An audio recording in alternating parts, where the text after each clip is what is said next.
Make stuff, even if it's bad.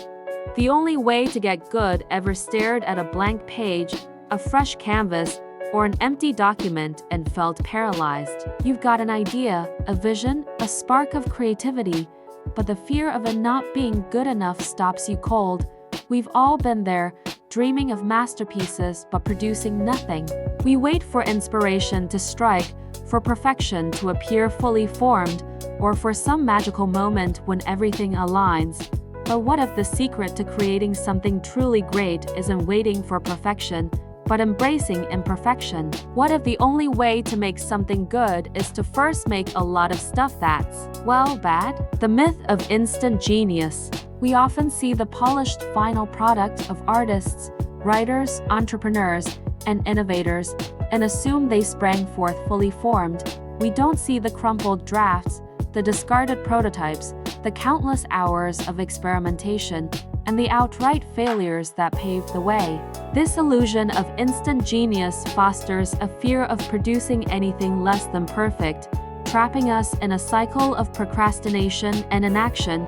The truth is, creativity is a muscle, and like any muscle, it needs to be exercised. You wouldn't expect to run a marathon without taking your first shaky steps, would you? Similarly, you can't expect to produce a masterpiece without first creating a lot of bad stuff. Why bad is actually good for your growth. Embracing the production of bad work isn't about lowering your standards. It's about empowering your process. Here's why making stuff, even if it's bad, is crucial for your growth. 1. It builds momentum. The hardest part is often just starting. By giving yourself permission to create something imperfect, you break through the inertia. Each small, bad creation is a step forward, building momentum for the next, slightly less bad one. 2. It's how you learn.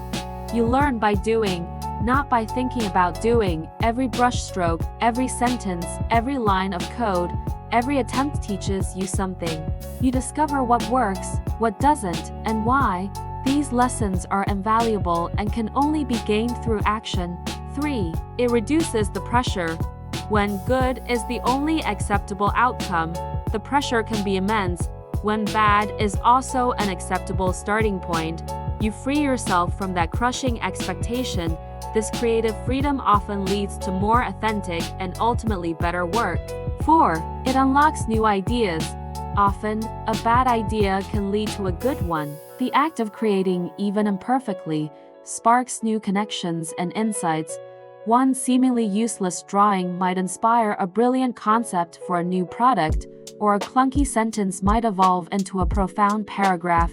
Your challenge: embrace the bad. So, the next time you feel the urge to create but are held back by the fear of imperfection, remember this: make stuff, make lots of stuff, make really, truly bad stuff.